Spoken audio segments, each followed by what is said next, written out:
Hey guys, welcome back to another episode of the Music Dine. I'm your host, Armando Venditti. Hoping you guys are having a great day, and above all else, that you're indeed looking after yourselves and one another. Ladies and gentlemen, we are back with album anniversaries. Before I get into the meat of the topic of the episode, I want to welcome back to the channel, the gang. Ken Cheshire is going. Ken, don't do Going that. well, boss. Good to see everybody.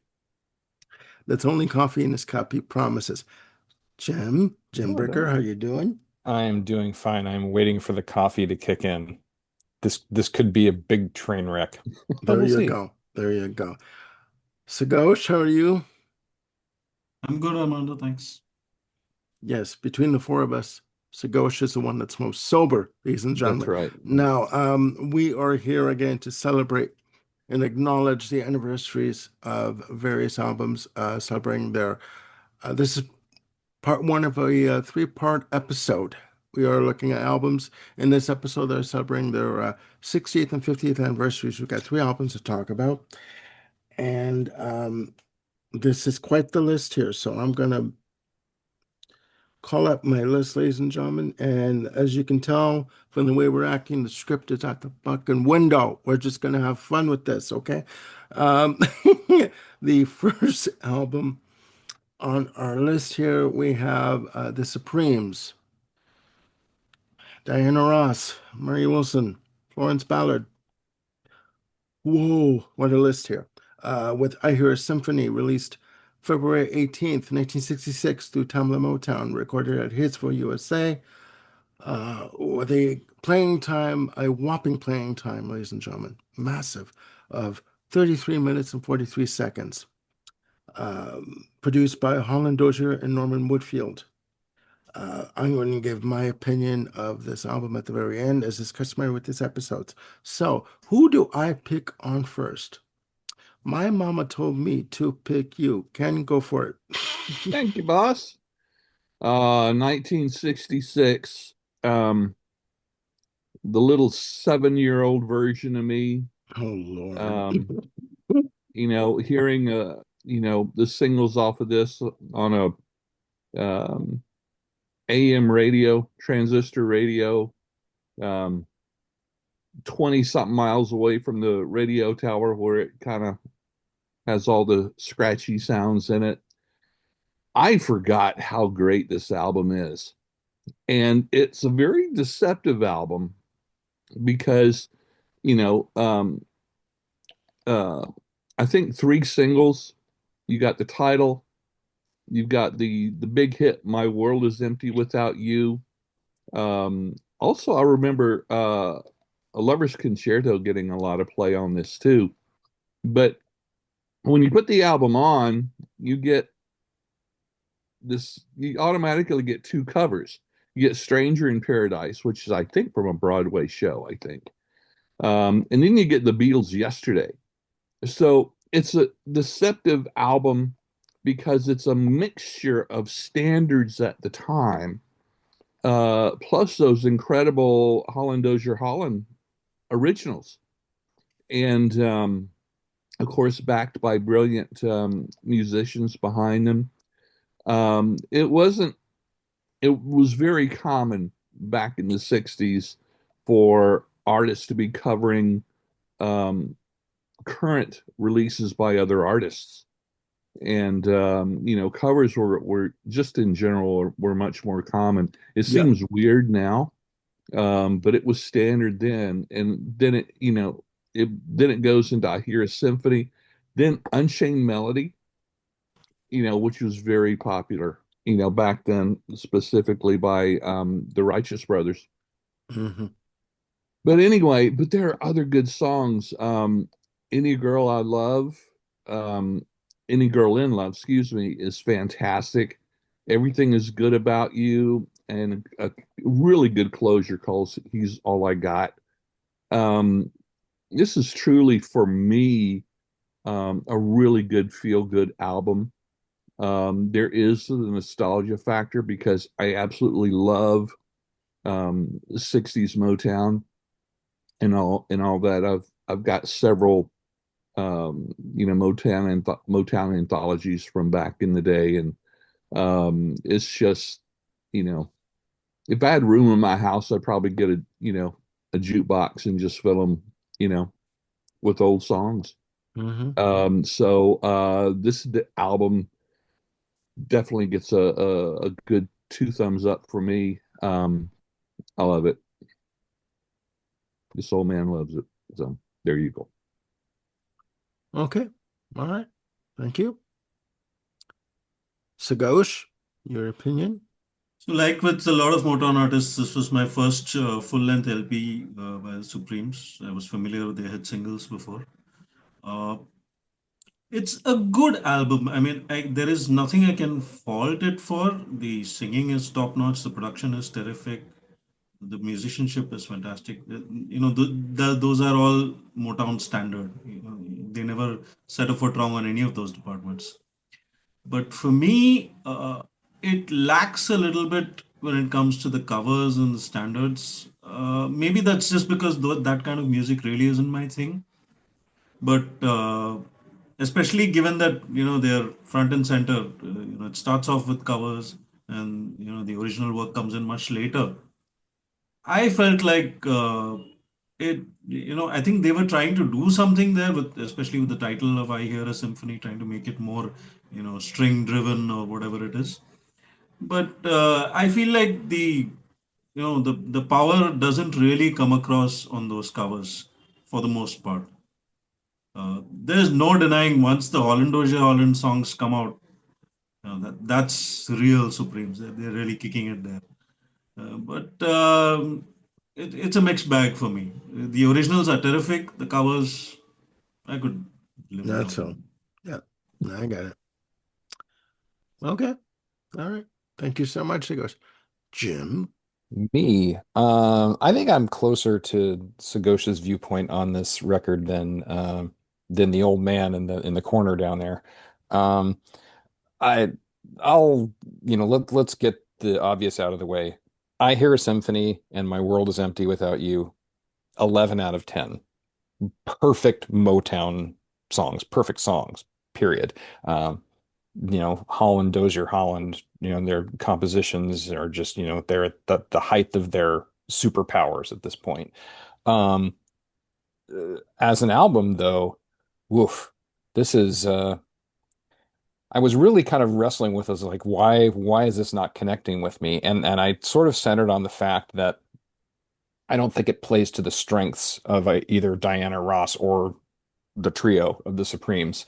Um, the thing about Diana Ross's vocal power is it's all about in her expression and her phrasing to me. Because as I sort of like went through the mental Rolodex of sort of hearing songs in my head by her, whether you're talking about Love Hangover or Ain't No Mountain High Enough or like Love is Like an Itching in My Heart, Diana's range is very, very thin. She has a strong voice, but her band in which she sings is very narrow. Her Her scope. Yeah. scope, yeah, that's a Yeah. great way to say it. And I Yeah. think some of these songs are just so orchestral, or they just don't play to her strengths. Like Yesterday, that arrangement is just not for her. She just doesn't have the range to be able to sort of pull that off confidently, at least to my ears. Stranger in Paradise, schmaltzy with a song in my heart, schmaltzy without a song, schmaltzy. I mean, except for, I Hear a Symphony on side one. To me, the songs are either just not built for her or just they're schmaltzy in their arrangements. Um, and I think a lot of that also just plays to the fact that side one just features Diana Ross so front and center that you sort of miss the rest of the Supremes and the thing that made them excellent as a vocal group. It's, sure you got Diana in the lead, but it's how the harmony and backups were arranged to sort of make the whole package as amazing as it is. Um, we've talked a lot about bands that, maybe an anthology or a compilation is enough. And the Supremes have many, many, many, many, many of them. And I would probably recommend those over, say, certainly this specific album. Um, but yeah, this is as an album, it's a pass, you know, but again, I hear a symphony and My World is Empty Without You, like Olympic level proportion songwriting there and performances and arrangements and everything else.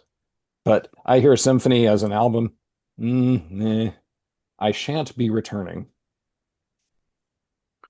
I feel like we've entered in the realm of Downton Abbey. He shan't be returning. Thank you, my dear boy. Now, for me, it ain't my cup of tea. I'm sorry. I mean, I know the hits. I like the hits.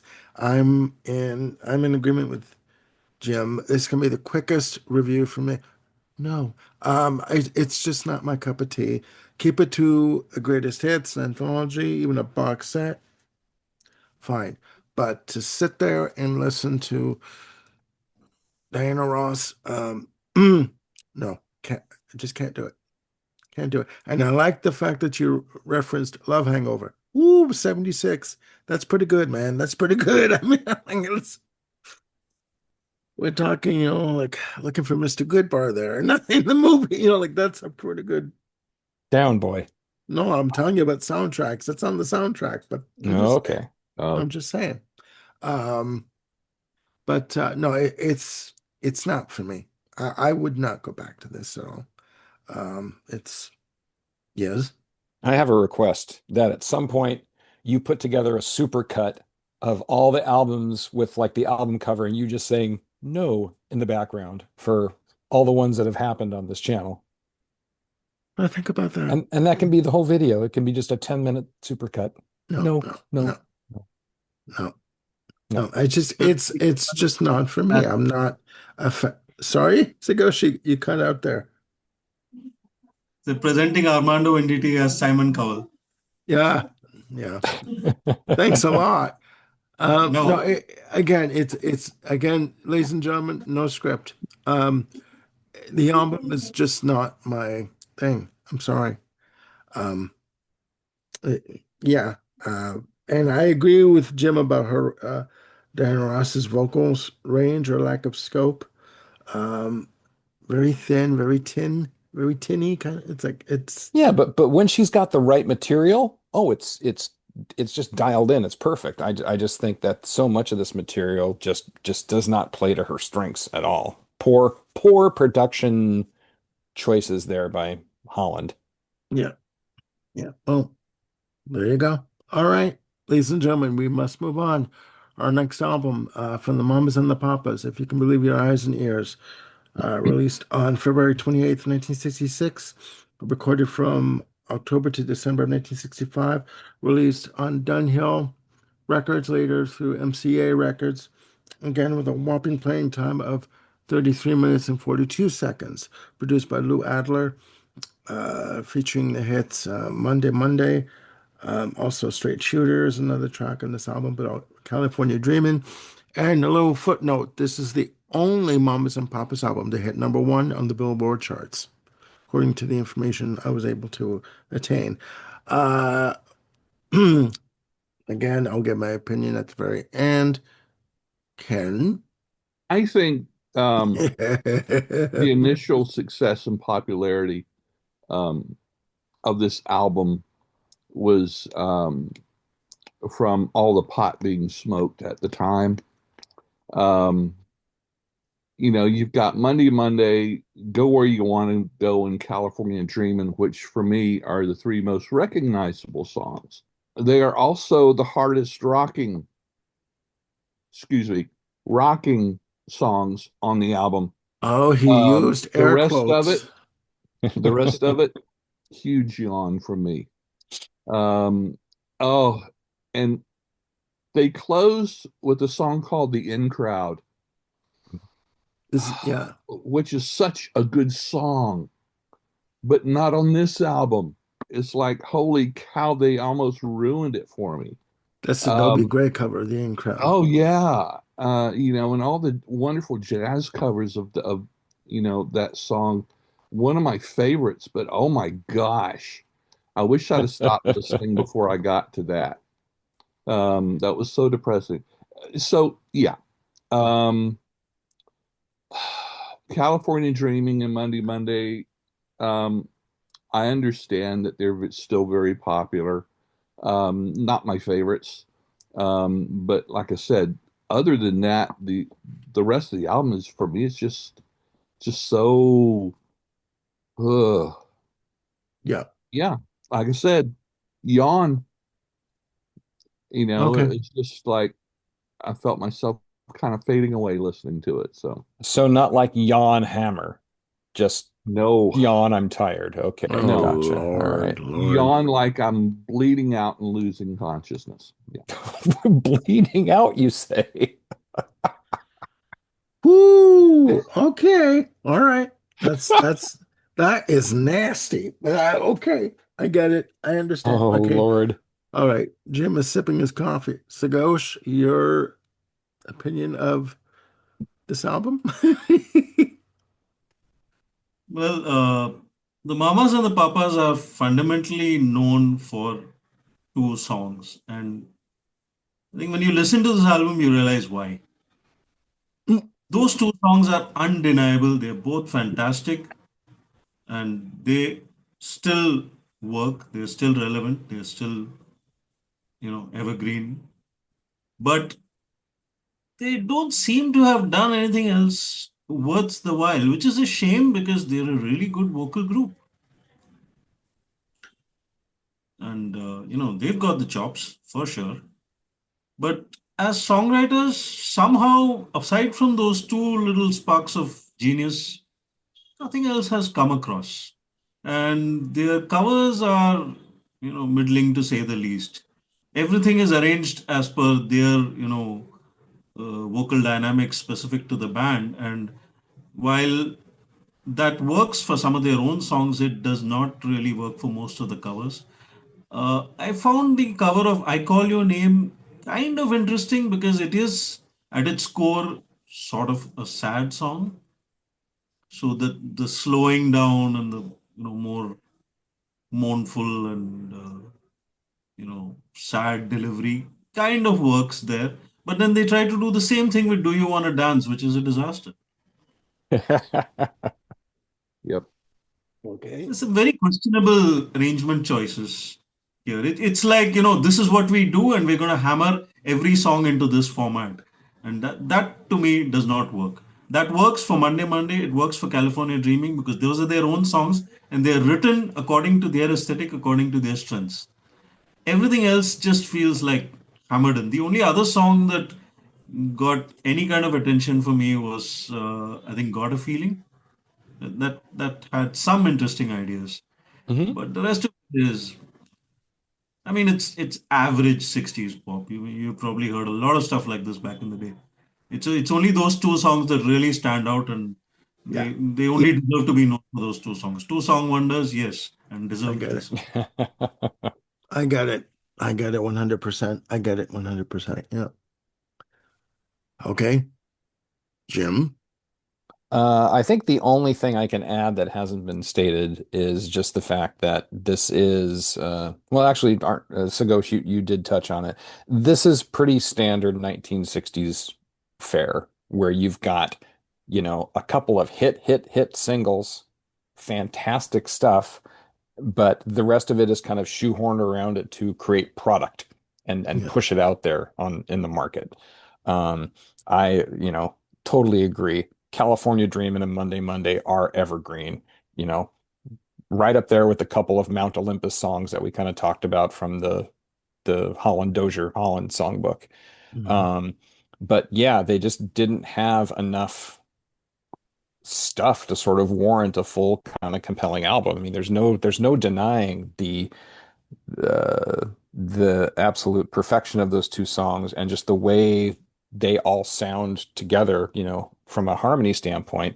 But yeah, you can believe your eyes and ears because there is just a lot of this that kind of falls on its face. So it's not perfect by any stretch of the imagination. I mean, I think I'm all this overall, this is like a 6.5 or a 7 out of 10 album for me, and it would be a lot lower if it weren't for Monday Monday, California Dreamin', Got a Feeling.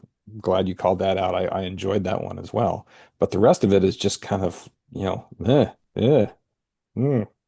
thank you. Okay. 7 out of 6 or 7, eh? That high. All right. And again, that's riding on the strength of just Yeah, how good I they get it. are, harmonically, and I get it. those other two legend songs. I get it. I get it. I understand 100%. My view on this, my critique is not a no, but it's not exactly a hooray either. I mean, what can be said? Monday, California Dreamin', even Straight Shooter, Gone and Feeling is okay, but it's again, no. It's, and do you want to dance? Cover. I mean, I prefer Bette Midler's version. And if you listen to Bette Midler's version, she wants to do anything but dance, if you know what I'm trying to say. Um, it's, yeah, this is not for me. I'm sorry. Um, there, I will recommend, though, there is a documentary called Straight Shooter, the John Phillips story that was out in the late 1988. That was out. Detailing his time with the Mamas and Papas, his descent into drug addiction, etc., and his recovery from it. That's a good documentary to check out. It's a really detailed account from what I remember. But yeah, this is not for me. This is just, I can't get my. You're right. There's two, maybe three hits that they're known for, and the rest, no, no, can't do it. Yeah. Can't do it. If you Can't do it. really want to listen to some fun 60s folk music, watch the movie A Mighty Wind Yeah. Okay. and get some good laughs at the same time. Fun movie. Okay. Okay. I didn't, I don't know that movie. I don't You believe. Ooh. don't, Armando. Ooh. I don't. Sagosh, Ooh. do you know about that? Oh yeah. Good one. Okay. Oh yeah. Oh yeah. Oh yeah. I'm Oh yeah. sheltered, ladies and gentlemen. I'm sheltered. Okay, we must carry on. Armando, I think it's probably on the Amazon. Mm-hmm. On the Amazon? Is that what you just said? Okay. Let's see. Okay. Ladies and gentlemen, there is only coffee in our cups. Wink, wink, nudge, nudge. Okay. Right. Maybe Right. that's the Okay. problem here. We must carry on, ladies and gentlemen. We're going into albums now that are celebrating their 50th anniversaries. Woohoo. And the first one that we're going to talk about and end off part one of a three-part run of episodes is a doozy, Genesis, A Trick of the Tail, released February 13th, 1976, recorded from October to November of 1975. Produced by David Henshaw and Genesis, released on Charisma Records in the UK and in Europe, and on Atco Atlantic Records in North America. The singles that were released from A Trick of the Tail, with the title track Squonk and Ripples, one of my favorite tracks from the album. I will give my opinion of this album again at the very end. Ken, you have the floor. Thank you. 1976. This just may be my favorite Genesis album of their first era, or second era, rather, Yeah. with Phil Collins on vocals. I know, come at me. I prefer Phil Collins' vocals to that other guy. Just me. Ooh. Peter Just me. Gabriel. Okay, Yes. let's Come on. At go. least say his name, man. Good Lord, man. Well, Coffee in the cup. Go on. coffee in the cup. I don't know how the algorithm works, but anyway, it's just, yeah, I mean, just straight through, it's just a great album. Um, I think probably I like Phil Collins' vocals better. Um, I find they're more consistent and a little stronger.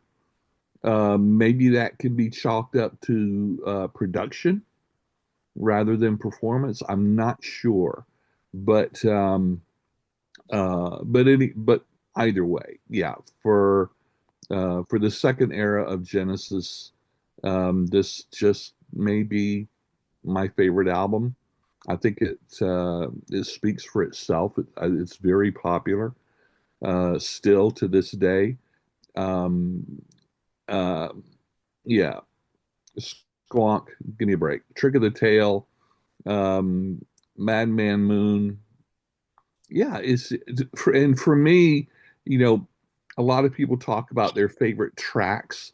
This is an album where, for me, I hear it as a single unit, and I usually don't take any tracks out of context.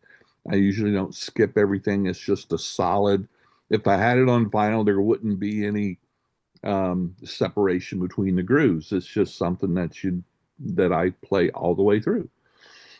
So so yeah, there's I don't have any deep Yeah. um thoughts or philosophical or anything new. It's just a great album.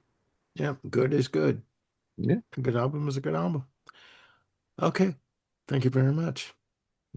Sagosh, your view?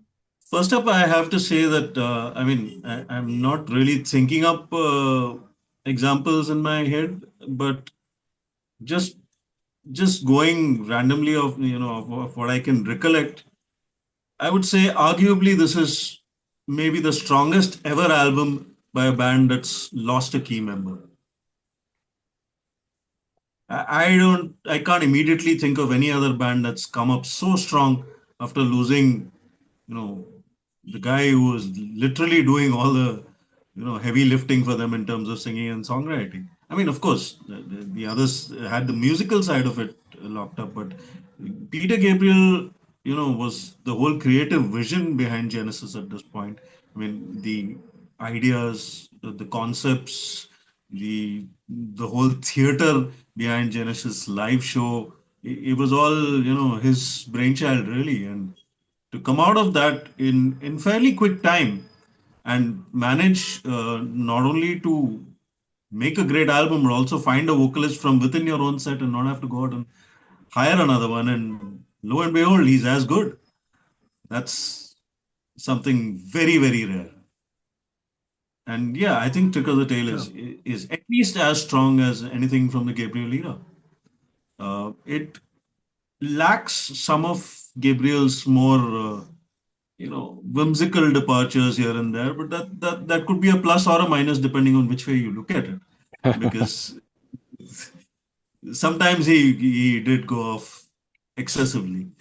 So yeah, but Collins plays it fairly straight, even vocally and from lyrical themes, and there's nothing that expansive out here. In fact, perhaps the most whimsical thing about this album is the cover art. Hmm. It's almost as if that was provided as a reminder of what Genesis used to be. Yeah. But hey, listen to the music, and it's not like that really. It's pretty straightforward. It's solid. I mean, the musicianship is right on top. Phil Collins, I have to hand it to him. I mean, to come into this position where you're suddenly asked to step up as a drummer to be also the lead vocalist for the band, and that too, this is not some straight ahead rock and roll. This is fairly complicated music. So, I mean, he not only steps up, he delivers, and he delivers on both counts, on the vocals as well as the drums. Now that, hats off. That's a special achievement. And you can really hear it. There is a confidence, especially maybe the vocals, not quite there yet, not quite up to the times of the 80s when he was really the life and soul of Genesis. But yeah, I mean, strong enough considering he just got into the role, and the drums pound like crazy.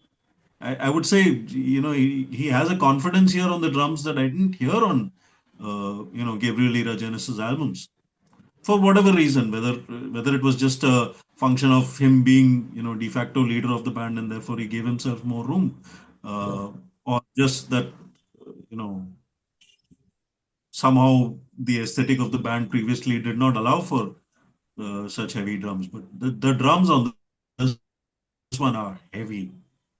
Yeah, you can really feel them, which is not something you could say about the earlier Genesis albums. Los Endos, for example, what a performance! Yeah. Amazing. Blistering And number. Yeah. the songs as well. The songwriting is absolutely top notch. I mean, Gabriel may have gone, but musically, I don't think the band have lost anything significant here. Yep. The songs are as engaging as ever. They're as clever as ever, and they're not, in any way, they don't become more mainstream or straightforward or anything like that. The complexity is preserved. The musicianship is preserved. It's just a slightly different shade of Genesis, I would say. And like I said, what a comeback from a potentially difficult situation. When you can think of some major bands who have lost key members and really never recovered. The Who come to mind. I mean, Keith Moon wasn't even an important songwriting partner, but you know, Yep. him departing just pretty much killed off the Who's creativity, and that, to not have that happen to you and come back so strongly, amazing. I mean, hats off to Genesis for this one, and hats off to Phil Collins in general because I mean, two albums down the line, he lost Steve Hackett as well. He Mhm. soldiered on. Yes, he changed the music. He became more mainstream, whatever.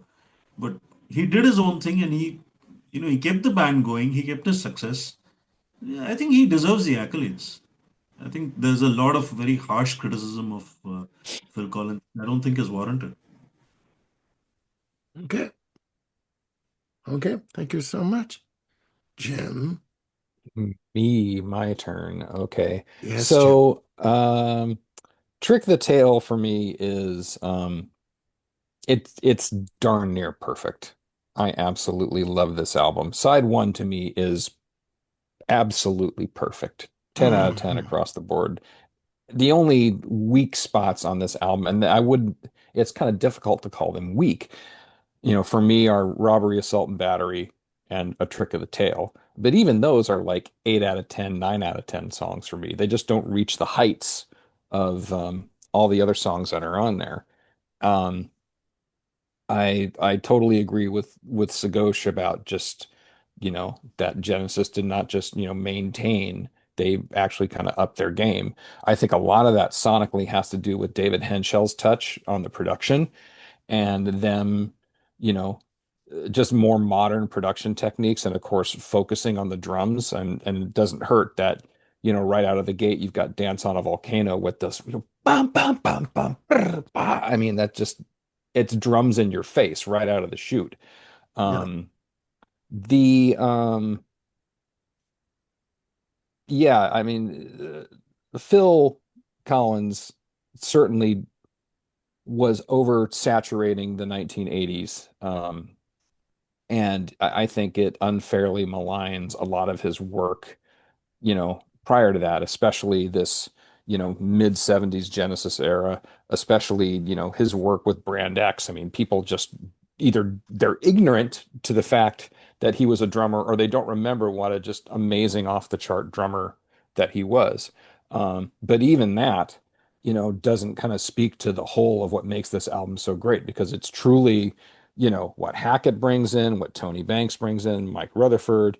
I mean, everyone is just firing on all cylinders on this album. And if it weren't for those two songs that don't meet the 10 out of 10 level for me, this would easily be my favorite Genesis or, the most perfect Genesis record and my favorite Genesis record. It's just a hair off, but man, it's sort of a battle of millimeters at this point. I absolutely love this record. Um, and I wish that Genesis would go into their archives and do a full release of whether it's a performance from 1976 or Yeah. whether it's combined, let's take this track from this show and this track from another, somehow put together a proper 1976 show where you can hear them pull this stuff off live. And, I'm going to go with my bias here. I love hearing Phil and Bill Bruford play live together. That tour, was just amazing, even though Bill, doesn't stick with the script, as we like to say on this show. and doesn't quite hit all the marks. Just the energy that he brings behind the kit and what you hear between Cinema Show, Firth of Fifth, the sections of Supper's Ready, Fly on a Windshield, all that stuff where he and Phil are double drumming together. Um, Hearing them just go ballistic on Watcher of the Skies, mind blowing, Hmm. very fusion jazz territory. And that's a lot of what Phil was sort of getting into in this period. Again, mentioned Brand X, which is very much like this Billy Cobham heavy fusion Yeah. sort of stuff. He was starting to bring that in, and you hear that in Los Endos. You certainly hear it on, What Gorilla, on their other 1976 album, which we'll get to in several months. Um, but yeah, I think certainly of all the three albums we're talking about here, this is far and away the most exceptional. And I think it's any fan of 70s music really needs to spend some time with this if they don't know it, because it's pretty much a high mark of the prog genre. Okay. Okay. And just a little side note, comparing this album to the previous two albums, that's like comparing, you know, Bach to Liberace kind of thing. I mean, there's no comparison. I'm sorry. It's like this is way above that. Okay, I'm some between the other two, so this is high Well, above. I don't want to throw hate on The Lamb or Selling England by the Pound. I mean, they're both great. They're No, just not no, as no, no, consistently great no. as I as meant no, no, no. I meant the other two albums that we talked about in this episode. Oh, Yes. Okay. carry No. on. Yes, yes. I want to put it out there, ladies and gentlemen. I'm not knocking Selling England or The Lamb Lies Down on Broadway at all. Okay. So curb your enthusiasm for the hate comments. Okay. We're not doing that. My view on this album, people know that my story of going out one day and uh, um, with the permission of my mom too, because I did a favor for my mom, she allowed me to go pick an album out at HMV at our local mall, Yorkdale in Toronto, and she said, "Go pick an album, and I'll go to the store next day and I'll go get it for you," because I did a favor for her. Well, ladies and gentlemen, I bought the entire Genesis catalog with the exception of From Genesis to Revelation. And she was quite surprised when she went to pick up a bag full of CDs and some VHS videos to bring home. Anyways, You got um, a pretty loose definition of an album, Mr. Big yes, Yes. Meaty. yes, yes, I know, I know, I know. Love you, Mama. Um, this album for me is fantastic. It is, I think that the fact that this band had to regroup and come back after losing an integral member of the band, lyricist, vocalist, and someone who presented himself in such a grand, confusing way at some points in their career on stage was a daunting task. They not only met the task, they surpassed it. This album for me is more linear than their previous releases in terms of the musical compositions. It is fantastic. From Dance on Volcano to Los Endos, we've gone through these tracks. I mean, this album may not be, as we say, in terms of use of Mellotron, dripping in Mellotron, but it's damn near, and it's fantastic. Um, you do hear the influence of Brand X on Los Endos. You do. And people out there, Jim and I did an episode on uh, Brand X Unorthodox Behavior. Check it out. It's wonderful. But this is a fantastic album. I have a video compilation on DVD of Genesis, and there is a video for Robbery, Assault, and Battery. I do like the whimsical nature of Robbery, Assault, and Battery. I do like that. I really do. I think that for an album to be done and recorded and promoted after the loss of again an integral member, I think they again not only hit the mark, but they surpassed everyone's expectations and their own. I think the production is crisp, it's full, it's rich, it's clean. Uh, and if you notice, Tony Banks has a co-write on every single track on the album. I think that when they did Wind and Wuthering, which we're going to talk about in a few months' time, that that album went into more of the, I guess, more intricate arrangements and stuff, and what they did on Lamb Down on Broadway and stuff.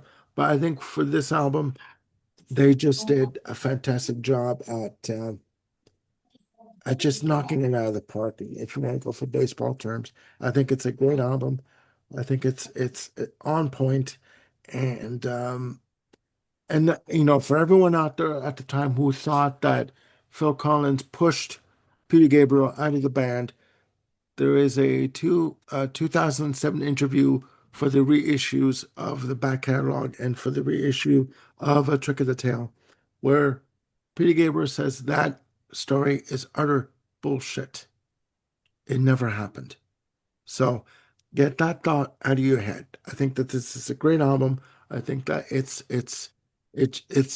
Genesis Mark II, I think, or Mark III at this point, because there went, there have been other members in the band, Anthony Phillips, etc. But for this era of Genesis, I think that this album is just exemplary. I think it's wonderful. And it is my favorite Genesis album, bar none. I really do mean Yeah, there are, I think, two essential elements of why this that. album was as successful as it was at the time. First of all, as far as the vocalist, they quote unquote hired from within. I think if they'd have brought someone from the outside, they would not have had the continued support of the Genesis fans as a whole. Um, because like I said, it's like, oh, Gabriel's gone. Yeah, but Phil's here. So, And that's not quite so bad. there was a whole, Also, yeah, sorry, yeah, go go ahead, ahead. go ahead. No, no, no. I was just going to say there was just a whole different feel about the band. I mean, Collins has said their first show for this tour was in London, Ontario, in, in my neck of the woods. And he was wondering when he walked up to the mic, how is he going to present himself? How Yeah, is it going to go down? And he sort of presented himself as he put it, the bloke next door, yeah, as opposed to um, Gabriel presenting himself as a mystical traveler, or yeah, whatever it was. So, I mean, not that there was anything wrong with that, but it was just a different flavor, just a different yeah. chapter. He was very modest about it. Yeah, it was a different And chapter in the book of Genesis. yeah, So, okay, go ahead. also, I think the band got a new wind for recording this album Yeah, because all of a sudden, a lot of the friction in the band was gone. yeah, And so I think they were re-energized without the conflict and the friction that they were experiencing within the band. yeah. I think that can I don't think that can be understated. So yeah. No, I would agree. I would agree. Jim, Sagosh, any more comments? Any more opinions? Or okay. All right, ladies and gentlemen, there you have it. I missed something there. There you go. Yeah, well, There you have I've it, said ladies and I've said my gentlemen. piece. There you go. Albums celebrating their 60th and 50th anniversaries, respectively. Again, part one of a three-part episode that we're doing. Please join us for the next one coming up, where we're continuing looking at albums celebrating their 50th anniversary. Again, please put your comments down below about the albums that we talked about in this episode. We'd love to get a dialogue going. Again, click like and subscribe and hit the notification bell to keep yourselves on top of any new content that we've got coming up. We've got more show ideas that we're working on. We're going to get them to you as soon as we possibly can. And yeah, this has been a really interesting episode. Again, if I know these gentlemen, the script is out the bloody window. There is no script. So we're just going to have some fun with this. Okay, ladies and gentlemen? And for Ken, Jim, and Sagosh, I'm Armando signing off. Please look after yourselves and one another, and we'll see you soon on the Music Den. All right? Bye for now.